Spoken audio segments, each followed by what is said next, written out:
Երբևէ զգացել եք այն վախը, որ սեղմում է կրծքավանդակը և ստիպում է մտածել, թե Աստված մոռացել է ձեր մասին։ Ճշմարտությունն այն է, որ վախը հնագույն զենք է, և այն հստակ գիտի, թե ուր հարվածել ձեզ։ Բայց այսօր դուք կբացահայտեք Հիսուսի 7 խոստումները, որոնք կարող են բացել ձեր հավատը, հանգստացնել հոգին և հիշեցնել, որ դուք երբեք մենակ չեք եղել։ Եթե այս ուղերձն արդեն դիպել է ձեր սրտին, գրեք այստեղ մեկնաբանություններում. «Ես իմ վախերը հանձնում եմ Աստծո ձեռքը»։ Բաժանորդագրվեք ալիքին և ակտիվացրեք զանգը։ Հիմա խոր շունչ քաշեք և իմ հետ գնացեք այս ճանապարհով՝ հավատի, քաջության և ազատության։ Ընկերներ, երբևէ զգացել եք, որ վախը հաղթում է։ Կան օրեր, երբ վախը ոչ թե շշնջում է, այլ գոռում է։ Դուք արթնանում եք սրտի խելագար զարկերակով, կարծես ինչ-որ բան այն չէ, նույնիսկ առանց իմանալու, թե ինչն է։ Հենց այդպիսի պահերին նույնիսկ շնչելը դժվար է թվում։ Դուք փորձում եք վերահսկողություն պահպանել, բայց ներսում ամեն ինչ կարծես փլուզվում է։ Եվ ամենասարսափելին ոչ թե հենց վախն է, այլ այն զգացողությունը, որ այն արդեն հաղթել է։ Դուք աղոթում եք, փնտրում եք պատասխաններ, փորձում եք հիշել Աստծո խոստումը, բայց լռությունը ստիպում է ընկնել հուսահատության մեջ։ Եվ ահա հարցը. նա դեռ լսում է։ Նա իսկապես հոգ է տանում իմ մասին։ Հենց այդ ժամանակ վախը մեծանում է, երբ սկսում ես հավատալ, որ դու մենակ ես այս պատերազմում։ Վախը սիրում է թաքնվել գիտակցության անկյուններում, քողարկված տրամաբարության տակ։ Այն ասում է, որ դա չի ստացվի, որ արդեն ուշ է, որ քո ուժերը չեն բավականացնի, որ դու ամեն ինչ կկորցնես։ Եվ որքան շատ լսես այդ ձայնը, այնքան ավելի հեռու ես զգում ճշմարտությունից։ Բայց լսեք, վախը չի որոշում ձեր իրականությունը։ Այն ստվեր է, իսկ ստվերները գոյություն ունեն միայն այնտեղ, որտեղ լույս կա։ Եվ այսօր դուք կրկին կսկսեք տեսնել այդ լույսը, քանի որ Հիսուսը ձեզ չի կանչել ապրելու վախի իշխանության տակ։ Նա ձեզ կանչել է ապրելու հավատով, նույնիսկ երբ ամեն ինչ մռայլ է թվում։ Սա ճանապարհորդություն է, որ մենք սկսում ենք միասին։ Սա պարզապես բառեր չեն, սա կոչ է վեր կենալու, վախի փոշին թափելու եւ ասելու Աստված դեռ ինձ հետ է, եւ ես պատրաստվում եմ վստահել։ Դուք կարող եք հոգնել, բայց վախը հաղթում է միայն երբ դուք հանձնվում եք, եւ դուք դեռ այստեղ եք, լսում եք, փնտրում եք, շնչում եք։ Սա արդեն հաղթանակ է։ Հիմա թույլ տվեք հարցնել. ինչ է գողացել ձեզնից վախը։ Մտածեք դրա մասին, քանի որ այս տեսանյութի վերջում ես ձեզ ցույց կտամ, թե ինչպես վերադարձնել այն, ինչ ձեզ է պատկանում, Հիսուսի խոստումների ուժով։ Թշտամու ամենահին սուտը՝ դու մենակ ես։ Սա նրա ռազմավարությունն է եղել սկզբից ի վեր՝ մեկուսացնել ձեզ, ստիպել հավատալ, որ ոչ ոք չի հասկանում, որ ոչ ոք չի հետաքրքրվում, որ նույնիսկ Աստված չի տեսնում, թե ինչ է կատարվում ձեզ հետ։ Այս սուտը ավերել է ավելի շատ սրտեր, քան ցանկացած արտաքին փոթորիկ։ Հիշում եք այն պահը, երբ ձեզ ամենաշատը մեկը պետք էր, բայց ոչ ոք չեկավ։ Այն զանգը, որ այդպես էլ չհնչեց, այն օգնությունը, որ սպասում էիք, բայց չեկավ։ Հենց այնտեղ է այդ ձայնը շշնջում. տեսնում ես, դու ինքդ ես։ Եվ դուք սկսում եք թաքվել, դրսից ժպտում եք, իսկ ներսում արյունահոսում եք։ Բայց ահա ճշմարտությունը, որ պետք է թափանցի ձեր սիրտը, դուք երբեք մենակ չեք եղել։ Ոչ մի վայրկյան։ Գուցե մարդիկ չեն բավարարել, գուցե գրկախառնություններ չեն եղել, գուցե բառեր չեն եղել, բայց Աստծո ներկայությունը երբեք ձեզ չի դավաճանել։ Նույնիսկ լռության մեջ նա ձեր կողքին էր, պահում էր ձեզ, որպեսզի ընդմիշտ չընկնեք։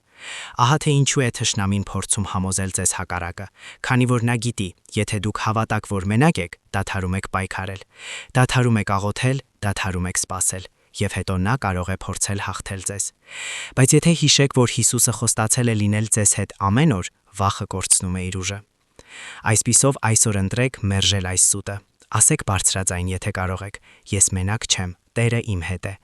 Եվ դուք կզգաք, թե ինչպես է այս ճշմարտությունը լցնում այն տարածքը, որ վախը փորձում էր գրավել։ Երրորդ խոստումը, որ ավերում է մենակության վախը։ Երբևէ զգացել եք, որ ձեզ շրջապատում են մարդիկ, եւ այնուամենայնիվ զգում եք լիովին մենակ, քանի որ իսկական մենակությունը ոչ թե ընկերակցության բացակայությունն է, այլ իսկական կապի բացակայությունը։ Եվ երբեմն ամենամոտ մարդիկ անգամ չեն կարող հասկանալ, թե ինչ է ցավում ներսում մեզ։ Բայց Հիսուսը գիտեր, նա տեսնում է այն, ինչ ոչ ոք չի տեսնում, նա զգում է այն, ինչ ոչ ոք չի հասկանում, նա գիտի յուրաքանչյուր մտքեր, որ դեռ չեք համարձակվել բարձրաձայն ասել, եւ հենց դրա համար է նա թողել այդպիսի հզոր խոստում. ես միշտ ձեզ հետ կլինեմ մինչև վերջ, ոչ միայն ժամերգություններին, աղոթքներին, լավ օրերին, այլ ամեն օր։ Սա նշանակում է, որ նա այստեղ է, երբ դուք արթնանում եք հոգնած, երբ լաց եք լինում թաքնվելով լոգարանում, երբ զգում եք ծանրաբեռնվածություն, երբ ամեն ինչ, ինչ ուզում եք, անհետանալն է։ Այո, մեր օրերում նա դեռ այստեղ է, առանց վճարի կատարման համար, առանց ուժի կիրառման, պարզապես սիրում է ձեզ։ Մենակության վախը կորցնում է ուժը, երբ հասկանում ես, որ Հիսուսի ներկայությունը ոչ թե զգացողություն է, այլ ճշմարտություն։ Նույնիսկ երբ դուք չեք զգում նրան, նա այնուամենայնիվ կողքին է, եւ հենց այդ մշտական ներկայությունն է պահելու ձեզ նույնիսկ այն օրերին, երբ չեք կարողանում քայլել։ Եթե այսօր թվում է, որ ոչ ոք չի հասկանում ձեզ, որ ոչ ոք չի տեսնում, թե ինչ է ներսում, հիշեք, Հիսուսը ոչ միայն տեսնում է, այլև երբեք չի լքում ձեզ, եւ սա ձեր խոստումն է։ Պահեք այն հավատով։ 4-րդը. անցյալը, որը դեռ պահում է ձեզ, եւ խոստումը, որ կոտրում է այդ շղթաները։ Որոշ ամենամեծ բանտերում չկան ճաղեր, դրանք բաղկացած են հիշողություններից։ Դուք փորձել եք առաջ շարժվել, բայց ներսում ինչ որ բան անընդհատ ասում է, դու չես կարող, դու գիտես, թե ինչ ես արել։ Եվ թեև ոչ ոք չգիտի, դուք գիտեք, դուք հիշում եք եւ դա կանգնեցնում է ձեզ։ Անցյալը եղել է ինչպես խարիսկ, որ ձգում է ձեզ հետ ամեն անգամ, երբ փորձում եք առաջ գնալ մի փոքր ավելի։ Գուցե դա լուրջ սխալ է եղել, գուցե ինչ որ բան, որից ամաչում եք հիշել, կամ գուցե կախվածության կրկնություն, որոշումներ, որոնք ծնել են հետևանքներ։ Ճշմարտությունն այն է, որ շատ մարդիկ փորձում են քայլել անտեսանելի շղթաներով ոտքերին, հավատալով, որ Աստված օգտագործում է միայն նրանց, ում ամբից հեղինակություն ունեն, եւ սա սուտ է։ Դուք այն չեք, ինչ ստեղծել եք, եւ Հիսուսի փրկագնումը հենց նրանց համար է, ովքեր չեն կարողանում մոռանալ այն, ինչ ապրել են։ Աստված գիտեր ձեզ ամեն ինչ ձեր ծնվելուց առաջ, եւ այնուամենայնիվ նա ասաց. «Դու իմն ես, ես փրկագնել եմ քեզ»։ Սա նշանակում է, որ նա ձեզ սահմանում է ոչ թե ծախողումներով, այլ այն արյունով, որ թափվեց ձեզ վերականգնելու համար։ Նա չի տեսնում դատապարտված մեղավորի, նա տեսնում է երեխայի, որ գտնվում է բուժման, ազատման, նոր սկզբի գործընթացում։ Ներումը չի հետևում կատարյալությանը, այն գալիս է առաջինը, քանի որ միայն այդ ժամանակ կարող է տեղի ունենալ փոխակերպում։ Եսայա 43:1։ Սա ոչ թե հոգևոր պոեզիա է, այլ հոգևոր պատվիրան։ Մի վախեցիր, որովհետև ես փրկագնել եմ քեզ, ես անվանել եմ քեզ անունով, դու իմն ես։ Մյուս կերպ ասած, ձեր անցյալը կարող էր նշանավորված լինել սխալներով, բայց ներկան արդեն նշանավորված է խոստումով, իսկ ապագան արդեն այն ձեռքերում է, ով սիրում է ձեզ ոչ թե ձեր արածի համար, այլ նրա համար, թե ով եք դուք նրա մեջ։ Ձեզ պետք չէ կրկին վճարել այն, ինչի համար Հիսուսն արդեն վճարել է, եթե նա ներել է ձեզ, ով է աշխարհը, կամ նույնիսկ դուք ինքներդ որպեսի շարունակեք դատապարտել ձեզ։ Այսպիսով այսօր սա կոտրում է այդ շրջանակը։ Ազատվեք մեղքի զգացումից։ Եվ եթե թշնամին փորձում է հիշեցնել ձեր անցյալը, դուք պատասխանում եք հավատով. Ես փրկագնված եմ եւ ես պատկանում եմ Աստծուն։ Ասեք դա մինչև ձեր միտքը չհավատա, մինչև սիրտը չընդունի, մինչև ձեր շղթաները ընդմիշտ չկոտրվեն։ Դուք սխալ չեք, դուք փրկագնման պատմություն եք, որ սկսում է ստեղծվել։ 5-րդը. Աստված գիտի ձեր անունը։ Սա փոխում է ամեն ինչ։ Դուք նկատել եք, որ աշխարհում լիքն է մարդկանց, որոնք զանգում են ձեզ, բայց չեն ճանաչում ձեզ։ Դուք պարզապես եւս մեկ անուն եք ցուցակում, մեկ համար համակարգում, մեկը բազմությունից։ Մարդիկ նայում են ձեզ, բայց ոչ միշտ տեսնում են։ Նրանք խոսում են ձեզ հետ, բայց հազվադեպ են լսում, թե ինչ է իսկապես կատարվում ներսում։ Հենց դրա համար է շատ մարդիկ ապրում դատարկության զգացումով, որ նույնիսկ չեն կարող բացատրել։ Բայց ահա գալիս է Հիսուսը եւ հանգիստ, սիրող ձայնով ասում է. Ես կանչել եմ քեզ անունով։ Նա չի ընդհանրացնում, նա ասում է անձնական, դիտավորյալ։ Նա գիտի ձեր վնասվածքները, ձեր գաղտնիքները, ձեր ամենամեծ ամոթի վախերը, եւ այնուամենայնիվ նա կանչում է ձեզ, ոչ թե որովհետև դուք ուժեղ եք, այլ որովհետև դուք նրա եք, ոչ թե որովհետև արժանի եք, այլ որովհետև նա որոշել է սիրել ձեզ։ Անունը, որով նա կանչում է ձեզ, ոչ թե ձեր ցավի անունն է եւ ոչ թե ձեր սխալի։ Դա ոչ թե ցախողում է։ Մերժված, կորած, անպետքանոց։ Նա քեզ անվանում է որդի, նա քեզ անվանում է սիրելի, նա քեզ անվանում է իմը։ Եվ սա ամբողջությամբ փոխում է այն, թե ինչպես պետք է դուք այսուհետ տեսնեք ինքներդ ձեզ։ Դուք Աստծո համար անտեսանելի չեք, դուք նրա համար չափազանց փոքր չեք, դուք ճանաչված եք, հիշված եք եւ խորապես ցանկալի։ Պատկերացրեք, որ ինչ-որ մեկը ձեզ անունով կանչում է բազմության մեջ։ Նրա աչքերը փայլում են, կարծես տարիներ շարունակ սպասել է ձեզ։ Այդպես է Աստված նայում քեզ։ Որքան էլ փորձես փախչել, նա դեռ կանչում է։ Նույնիսկ երբ մտածում ես, որ չափազանց մեծ սխալ ես գործել, շատ հեռու ես գնացել, նա դեռ կանչում է եւ նա չի հանձնվում։ Դուք կարող եք փորձել անտեսել դա, բայց այդ կանչը հավերժ է եւ այն միշտ կգտնի քեզ։ Երբ աշխարհը փորձում է փոքրացնել քեզ, երբ կյանքը ուզում է ստիպել քեզ լռել, հիշիր սա. աշխարհի ստեղծողը գիտի քո անունը, նա չի մոռանում, նա չի շփոթվում։ Քեզ տեղ կա հավերժության մեջ, ինքնություն, որը չի կախված ուրիշների կարծիքից, եւ եթե Աստված քեզ կանչել է, ոչ ոք չի կարող քեզ դիսկվալիֆիկացնել։ Դուք չես փորձում Աստծո ուշադրությունը գրավել, քեզ արդեն ունես նրա ուշադրությունը։ Այսպիսով ասա դա բարձրաձայն հիմա կամ գրիր մեկնաբանություններում որպես մարգարեություն։ Աստված ճանաչում է ինձ եւ ես նրան։ Սա մտքի ուժ չէ, սա երկնային ճշմարտություն է, սա ինքնություն է։ Եվ երբ դու ընդունում ես դա, աննկատ մնալու վախը անհետանում է։ 6-րդը. Այն թուլությունը, որ դու թաքցնում ես, կարող է լինել քո ամենամեծ կոչումը։ Երբևէ փորձել ես թաքցնել քո թուլությունները ժպիտով։ Երբևէ ձևացել ես, թե ամեն ինչ կարգին է, միայն որպեսզի ուրիշների առջև խոցելի չթվաս։ Ճշմարտությունն այն է, որ աշխարհը սովորեցնում է, թե թույլ լինելը նշանակում է ձախողում, իսկ խոցելիությունը ցույց տալը պարտված լինել։ Եվ դրա համար դու միշտ փորձում ես ուժեղ լինել, բայց ներսում հոգնածությունը կուլ է տալիս քեզ։ Աստված սակայն դա տեսնում է բոլորովին այլ կերպ։ Նա նայում է քո թուլություններին եւ ասում է. «Հենց այստեղ եմ ես պատրաստվում բացվել»։ Խոսքը կատարյալության ցուցադրության մասին չէ, այլ կախվածության ցույց տալու մասին, քանի որ այնտեղ, որտեղ վերջանում է քո ուժը, քո ամենամեծ թուլությունը հենց այն դուռն է, որով Աստված կդրսևորի իր փառքը։ Հիշեք Պողոսին, ով 3 անգամ խնդրեց Աստծուն հեռացնել իր տանջանքները, բայց լսեց. «Իմ շնորհքը բավական է քեզ համար, որովհետև իմ զորությունը կատարյալանում է թուլությունը մեջ»։ Այս պատասխանը կարող է կոշտ թվալ, բայց այն ազատում է, քանի որ հիշեցնում է մեզ, որ մեր կյանքի արժեքը ոչ թե կատարման մեջ է, այլ Աստծո շնորհքի մեջ։ Թուլությունը, որ դու ուզում ես թաքցնել, կարող է հենց այն կետը լինել, որտեղ Աստված ուզում է գործել զորությամբ։ Քեզ այլևս պետք չէ թաքնվել։ Քեզ այլևս պետք չէ գրել այդ բեռը, այդ ձևացումը։ Դու կարող ես հանել զրահդ։ Դու կարող ես շնչել, քանի որ Աստված քեզ կանչել է ոչ թե ուժեղ թվալու, այլ նրա զորության տակ ապրելու։ Եվ սա սկսվում է, երբ դադարում ես շղթել քո ցավը եւ սկսում ես արտահայտել այն աղոթքով։ Քո ամենաուժեղ վկայությունը կարող է ծնվել քո ամենամեծ ցավից, եւ երբ մարդիկ նայեն քեզ, նրանք չեն ասի. «Վայ ինչ հիանալի մարդ է սա», նրանք կասեն. «Վայ ինչ իրական Աստված է»։ Եվ այդպես քո թուլությունը վերածվում է կոչման։ 7-րդը. Պարտադիր չէ միշտ ուժեղ լինել, եւ սա ազատում է։ Ո՞վ է քեզ վրա դրել այս մեղադրանքը։ Այն ձայնը, որ ասում է, որ պետք է կարողանաս հաղթահարել ամեն ինչ, միշտ ուժեղ լինել, երբեք չթուլանալ։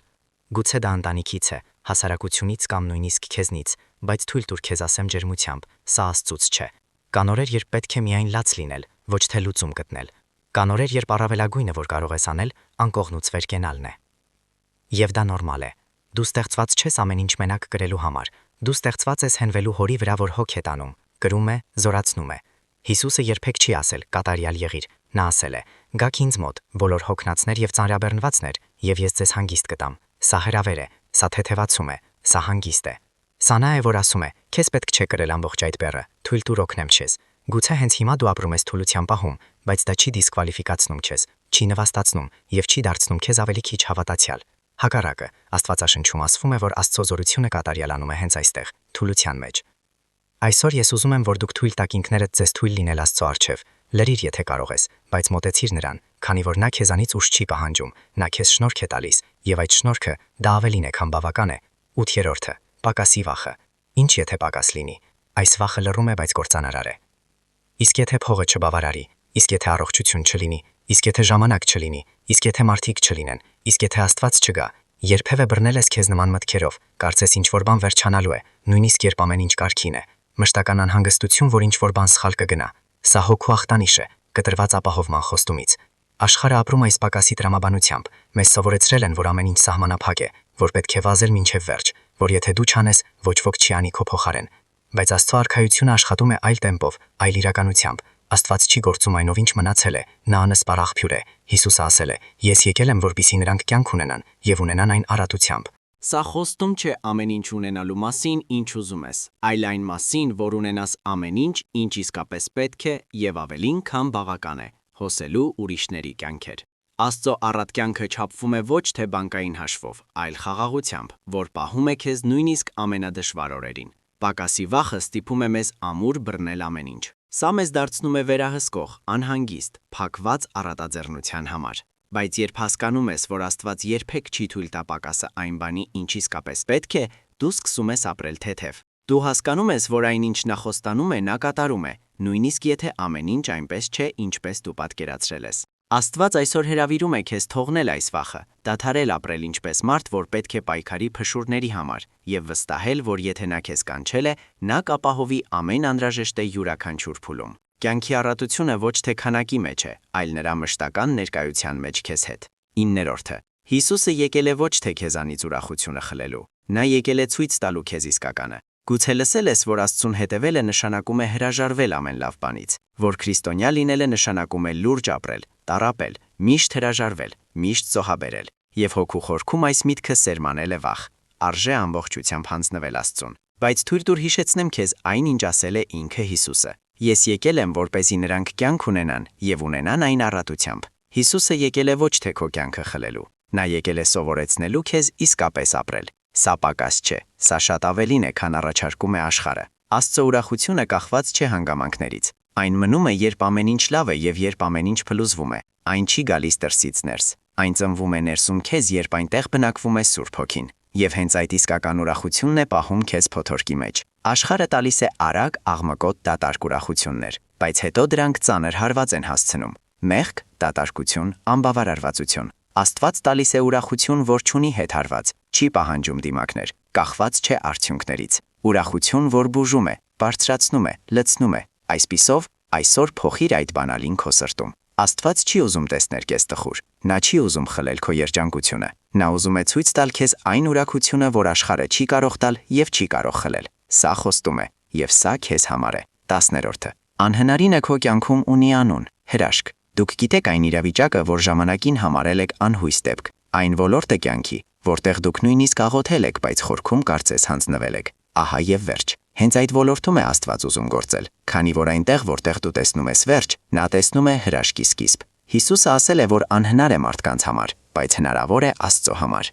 Եվ նա չասաց դա որպես փոխաբերություն։ Նա պատասխանում էր փրկության մասին լուրջ հարցին. ով կարող է փոխվել, փրկվել, վերափոխվել։ Եվ նրա պատասխանն էր. Աստծո հետ ամեն ինչ հնարավոր է։ Երբ բժշկությունը ասում է այլևս ճանապարհ չկա, Աստված ասում է ես եմ ճանապարհը։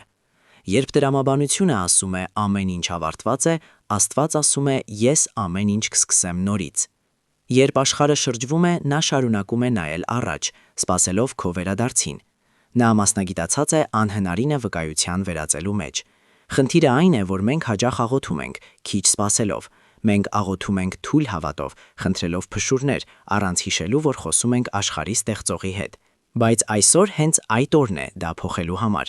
Այսօր այն օրն է, երբ պետք է աղոթել հավատով, որ անկախ նրանից, թե որքան դժվար է թվում, Աստված կարող է։ Ինչ անհնարին է քո մոտ այսօր։ Ասա դա աղոթքով, հավատով, քաջությամբ եւ հետո նա կբերի արդյունքը։ Հանգստացիր, սպասիր, որովհետև եթե նա ուզում է գործել, ոչ ոք չի կարող կանգնեցնել դա։ Դու տեսնում ես տուպիկ, Աստված տեսնում է կամուրջ։ Կան պահեր, երբ ամեն ինչ շուրջը թվում է փակված, դռները փակվում են, տարբերակները անհետանում են։ Այն ճանապարհները, որ նախկինում ազատ էին թվում, այժմ պատված են մարախուղով, եւ դու սկսում ես հարցնել ինքդ քեզ. հիմա ինչ անեմ։ Հենց այդ պահին է, որ հուսահատությունը փորձում է ներթափանցել, քանի որ վախը սիրում է տուպիկները։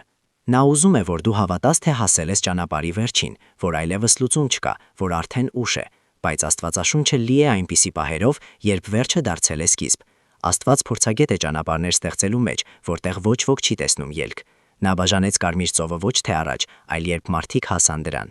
Նա հարություն տվեց Ղազարոսին մահից 4 օր անց։ Նա վերականգնեց Պետրոսին նրա ուրացությունից հետո։ Աստծուն հնարավորություններ պետք չեն, նրան պետք է միայն քո հավատը։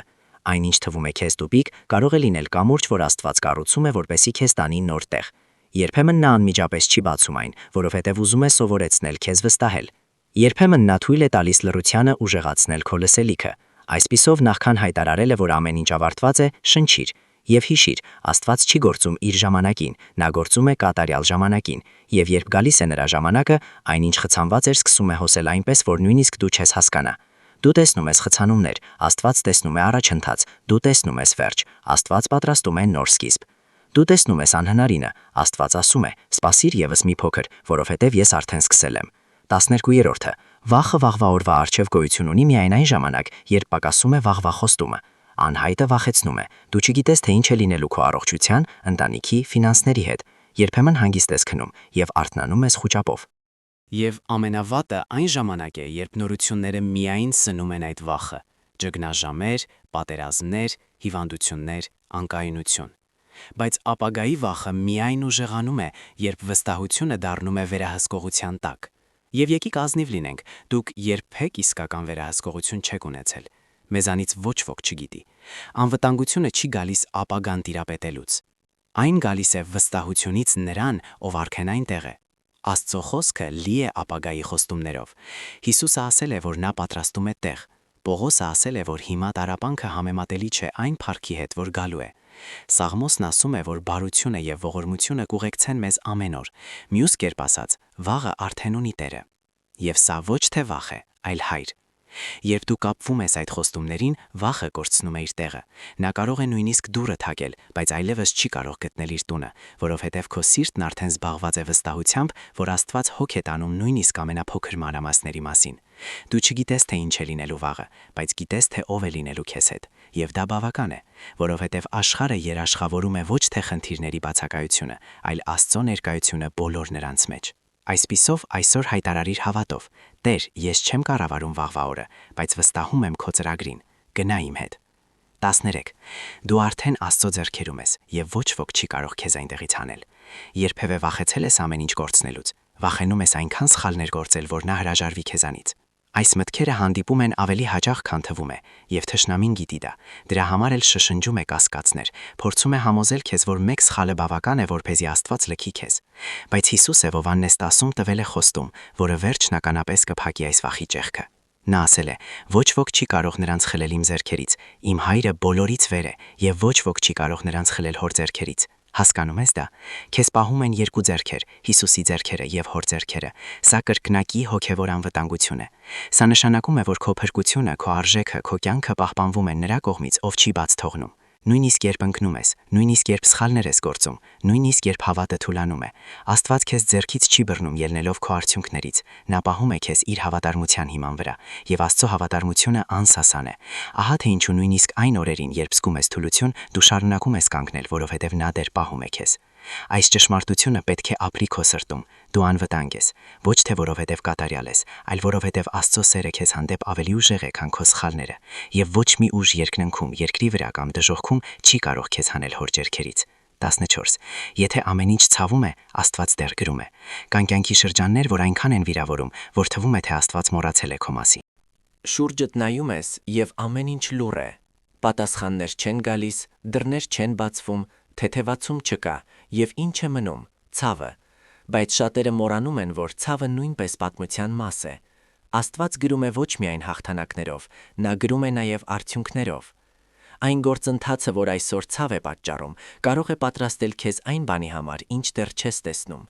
Նա երբեք տառապանքը չի վատնում։ Հիշեք Հովսեփին։ Մերժված եղբայրների կողմից, վաճառված, մոռացված բանտում, տարիներ սպասման, անարդարության եւ ցավի։ Բայց Աստված գրում էր պատմություն, որ հասկանալի կդառնար միայն հետո։ Եվ երբ ժամանակը եկավ, ամեն ինչ իր տեղը ընկավ։ Հովսեփը հասկացավ, որ այնինչ ավերում էր, Աստված օգտագործեց փրկության համար։ Գուցե հիմա դու գտնվում ես ցավի գլխում, բայց այստեղով պատմությունը չի ավարտվում։ Աստված գրում է, եւ նա գրում է միջև կատարյալությունը։ Այն ցավը, որ այսօր անարդար է թվում, վաղը կդառնա հասունության, վկայության, հեղինակության հիմք։ Այսպիսով նույնիսկ եթե ամեն ինչ ցավում է, մի փակիր գիրքը։ Թող Աստված շարունակի գրել, որովհետև հաջորդ էջը կարող է դառնալ այն նոր սկիզբը, որին նույնիսկ չես սպասում։ Վստահիր հեղինակին, նա չի դավաճանում։ 15. Խոր շունչ քաշիր։ Հիմա ժամանակն է հրաժարվել քո վախերից եւ իսկապես վստահել։ Մենք անցել ենք այսպիսի ճանապարհ։ Դու լսել ես խոստումը։ Ինչ որ պահի այս տեսանյութում դու զգացիր, թե ինչպես Աստված դիպավ քեզ, բայց հիմա հերթը քո է, որոշումը քո ձեռքում է։ Դու շարունակելու ես փորձել ամեն ինչ վերահսկել ինքդ, թե վստահելու ես քո վախերը նրա ձեռքերում։ Դու կարող ես մտածել, բայց դժվար է վստահել, եւ այո, դա այդպես է, որովհետեւ վստահելը նշանակում է հանձնվել։ Վստահելը նշանակում է քայլ անել առանց հողը տեսնելու, բայց դա հավատի էությունն է։ Իսկ իսկական հավատը ծնվում է այն պահին, երբ քո տրամաբանությունը հանձնվում է, եւ դու այնուամենայնիվ որոշում ես հավատալ։ Աստված չի ուզում ստիպել քեզ, նա ուզում է, որ դու վստահես սիրուց, նա ուզում է, որ հասկանաս, որ նրա մոտ ավելի մեծ ծրագիր կա, քան դու տեսնում ես, եւ որ նույնիսկ ուշացման եւ լռության ցավը հավերժական ինչ-որ բանի մաս է։ Այն խաղաղությունը, որ դու փնտրում ես, գտնվում է հանձնվելու մյուս կողմում։ Այսօր այն օրն է, երբ պետք է դադարել վազել, դադարել փորձել ամեն ինչ ուղղել սեփական ձեռքերով։ Այսօր հանձնվելու օրն է։ Ասել. «Տեր, ես այլևս չեմ կարողանում դա անել մենակ։ Ես ամեն ինչ հանձնում եմ քո ձեռքերում»։ Որովհետև երբ դու հանձնվում ես, Աստված սկսում է իսկապես գործել։ Խոր շունչ քաշիր, փակիր աչքերդ։ Եվ նա հենց հիմա ասում է. «Ես իմ վախերը հանձնում եմ Աստծո ձեռքերում»։ Սա ոչ միայն մեկնաբանություն է, սա հավատի արարք է։ Եվ գուցե դառնա առաջին քայլը դեպի այն հրաշքը, որին այդքան սպասել ես։ Եթե կարդացել ես մինչև այստեղ, իմացիր մեկ բան. սա պատահական չէր։ Յուրաքանչյուր բառ, յուրաքանչյուր խոստում, յուրաքանչյուր լռություն, որ դու ապրել ես մինչև այսօր, ամեն ինչ քեզ բերել է այս պահին։ Ամբողջ սրտով ուզում եմ շնորհակալություն հայտնել ձեզ, որ գնացաք իմ հետ մինչև այս տեսանյութի վերջը։ Թող այս ճշմարտությունները մնան քո սրտում, եւ թող Հիսուսի յուրաքանչյուր խոստում շարունակի հնչել քո ամենադժվար օրերին։